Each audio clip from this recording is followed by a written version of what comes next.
கர்த்தருக்குள் பிரியமானவர்களே, உங்க எல்லாருக்கும் இயேசு கிறிஸ்துவின் நாமத்தினாலே என் அன்பின் வாழ்த்துக்கள். இந்த அருமையான காலை வேலையை கொடுத்ததற்காய் கர்த்தரை நான் ஸ்தோத்தரிக்கிறேன். இன்னைக்கு காலகட்டத்துல எல்லாருமே ஏதோ ஒரு விஷயத்திற்காக ஓடிக்கொண்டே இருக்கிறோம். எங்க ஓடுறோம், எங்க வரோன்னே தெரியாத ஒரு சூழ்நிலை இல்லையா? முதல்லாம் பாத்தீங்கன்னா வீட்டுல கணவர் மட்டும் வேலைக்கு போவாங்க, மனைவி வீட்டுல இருந்து வீட்டை பராமரிச்சுப்பாங்க, குழந்தைகளை பார்த்துப்பாங்க, வீட்டுல இருக்கிற பெரியவங்களை பார்த்துப்பாங்க. ஆனா இந்த காலகட்டத்துல கணவன் மனைவி 2 பேரும் வேலைக்கு போறாங்க. காலேஜ் படிச்சுட்டு இருக்கும் போதெல்லாம் பாத்தீங்கன்னா பிள்ளைங்க பார்ட் டைம் ஜாப்னு போறாங்க. இப்படி ஒரு குடும்பத்துல ஒரு ஒருமனப்பாடே இந்த காலகட்டத்துல பார்க்க முடியாது பாருங்க. எல்லாரும் ஓடிக்கொண்டே இருக்கிறாங்க. இந்த காலகட்டத்துல வீட்டுல ஏகப்பட்ட பிரச்சனைகள் வருது. ஏன்னா அமர்ந்து ஒரு விஷயத்த பேசும் போதே எல்லா பிரச்சனைகளும் முடிஞ்சிருது பாருங்க. ஆனா இந்த பிசாசு பாருங்க, அமர்ந்து ஒரு இடத்துல ஒரு மனத்தை கொடுக்கறதே இல்லை. ஒரு மனம் இருந்தாதான் நம்ம ஜெயிச்சிருவோமே, ஒரு மனம் இருந்தாதான் நம்ம ஆண்டவருடைய சித்தத்தை நிறைவேற்றிடுவோமே. இது பிசாசுக்கு பிடிக்காது பாருங்க.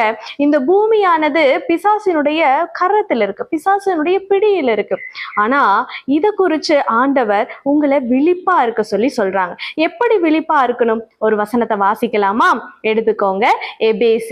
எபேசியர் புஸ்தகம் 5வது அதிகாரம் 16வது வசனம். நாட்கள் பொல்லாதவைகளானதால் காலத்தை பிரயோஜனப்படுத்தி கொள்ளுங்கள். ஆமேன். ஆண்டவர் சொல்றாங்க, இந்த நாட்கள் எல்லாம் பொல்லாதவையா இருக்கான், இந்த காலங்களை நம்ம பிரயோஜனப்படுத்தி கொள்ளுங்கள் அப்படின்னு சொல்றாங்க. நம்ம பிரயோஜனப்படுத்தி கொள்ளணுமா? எப்படி பிரயோஜனப்படுத்துறது? நம்மளுக்கு நிறைய டைம் இருந்ததுன்னா ஆண்டவருடைய சமூகத்துல அதிக நேரத்தை செலவிடுவோம், ஜெபம் பண்ணுவோம், துதிப்போம், இல்ல ஏதாவது புஸ்தகத்தை வாசிப்போம், வேத அறிவு நமக்குள்ள வரும். ஆனா இப்போ அப்படிப்பட்ட ஒரு காலநிலையே மாறுது பாருங்க. வேதம் வாசிக்கிறதுக்கு நேரம் இல்லை.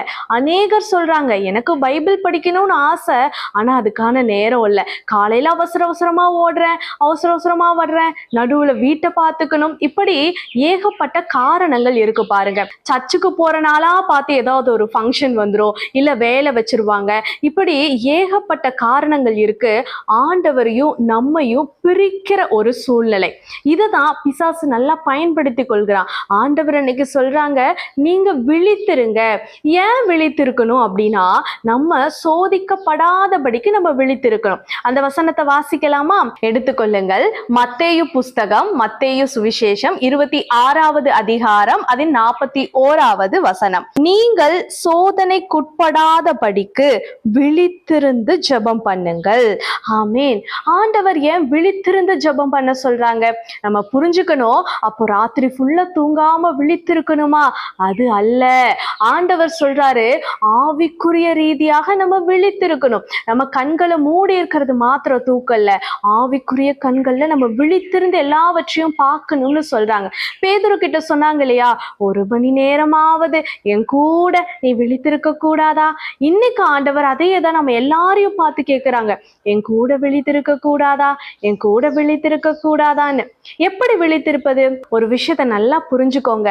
நம்ம நேரம் இருக்கும்போது ஆண்டவர் சமூகத்துல உட்கார்ந்து நம்ம அறிக்கையிட்ட விஷயங்களை விட, நம்ம ஓய்வு நேரத்துல நம்ம அலைந்து திரிந்து களைத்து போய் வந்து உட்கார்ந்து அந்த நேரத்தை நம்ம எப்படி செலவிடுறோம் அப்படிங்கிறத ஆண்டவர் கவனித்து கொண்டு இருப்பார். அதே போல பிசாசும் கவனித்து கொண்டு இருப்பான். நம்ம நல்லா வேலை செஞ்சுட்டு வந்துட்டு என்ன பண்ணுவோம்? போனை எடுப்போம், போன்லயே நேரத்தை செலவழிச்சிருவோம். என்ன பண்ணுவோம்? வெட்டி பேச்சு பேசுவோம், அதுலயே நேரம் போயிருது. வேற என்ன நடக்கும்? வீட்டுல யாருக்கிட்டையும் சரியா பேச மாட்டோம். பிள்ளைங்க வந்து ஆசையா ஏதாவது பேசினா, நானே வேலை செஞ்சுட்டு களைப்பா வந்திருக்கேன், ஆபீஸ்ல எவ்வளோ டென்ஷன் தெரியுமா அப்படின்னு ஏகப்பட்ட காரணங்கள் சொல்லி எல்லா குடும்பத்தில இருந்து நம்ம விலக ஆரம்பிப்போம். நம்மளுடைய நேரத்தை எல்லாம் பிசாசானவன் இப்படி திருடி கொண்டு இருக்கான். அப்போ நம்ம சோர்வான நேரத்துல அந்த ஒரு 5 நிமிஷம், அந்த ஒரு 10 நிமிஷம் ஆண்டவருக்கு கொடுக்கறோமா, இல்ல மொபைலுக்கு கொடுக்கறோமா, இல்ல வெட்டி பேச்சுக்கு கொடுக்கறோமா, இல்ல டிவி பார்க்கறதுல கொடுக்கறோமா, இல்ல வெளியே போய் நண்பர்களுடன் ஊர் சுத்துறதுல கொடுக்கறோமா? இந்த மாதிரி விஷயத்துல நம்ம விழித்திருக்கணும்னு ஆண்டவர் சொல்றாங்க. வெறுமனே கண்களை திறந்து வச்சு ஒரு வேதத்தை வாசிக்கிறதும் ஒரு ஜெபம் பண்றதும் இன்றைக்கு என்னுடைய கடமை முடிந்ததுங்கிறது அல்ல. ஏன் விழித்திருக்கணும்னு தெரிந்து கொள்ளணும். சோதனைக்கு உட்படாதபடிக்கு விழித்திருக்கணும்னு ஆண்டவர் சொல்றாங்க. இன்னைக்கு நம்ம கேட்கிறோம் இல்லையா, ஏன் எனக்கு இந்த வேதனை, ஏன் எனக்கு இந்த சோதனை அப்படின்னு. ஆண்டவர் சொல்றாங்க, பிசாசுக்கு இடம் கொடுக்காதீர்கள், விழித்திருங்கள். இன்னொரு முறை அந்த வசனத்தை வாசிப்போமா? எடுத்துக்கொள்ளுங்கள். எபேசியர், நாட்கள் பொல்லாதவைகளானதால் காலத்தை பிரயோஜனப்படுத்தி கொள்ளுங்கள். ஆண்டவர் சொல்றாங்க, இன்னைக்கு உங்க குடும்பத்துல பிரச்சனை இருக்கா? இன்னைக்கு நீங்க கண்ணீர் விடுறீங்களா? இதுக்கு காரணம் நம்ம கொடுக்கிற இடம், நம்ம பிசாசுக்கு கொடுக்கிற இடம். காலம் ரொம்ப பொல்லாதவையா இருக்கு. பஞ்ச காலம் வரும், வசனத்திற்கு பஞ்ச காலம் வரும். அப்போ நம்ம தேடினாலும் நம்ம அலைந்து திரிந்தாலும் வசனத்தை படிக்க முடியாது. இப்ப இருக்கிற காலத்தை பயன்படுத்தி கொள்ளுங்கள், விழித்திருங்கள். ஆண்டவர் சொல்றாரு, என்னோடு கூட 1 மணி நேரமாவது விழித்திருக்க கூடாதா?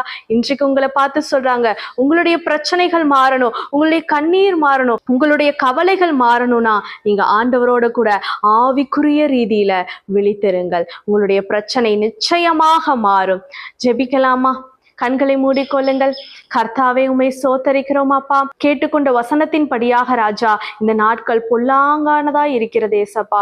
ஆண்டவரே, இதிலிருந்து எங்களை விடுவியும். நாங்கள் விழித்திருக்க விரும்புகிறோம், உம்மோடு கூட விழித்திருக்க விரும்புகிறோம். ஆண்டவரே, இந்த நாட்களை பிரயோஜனமா பயன்படுத்த ஆசைப்படுகிறோம் தகப்பனே. ஆலோசனை கர்த்தாவே, நீர் எங்களுக்கு ஆலோசனை கொடும், நீர் எங்களுக்கு போதியும். ஆண்டவரே, உம்மிடத்தில் நேரம் செலவிட கர்த்தாவே எங்களுக்கு உதவி செய்யும் அப்பா.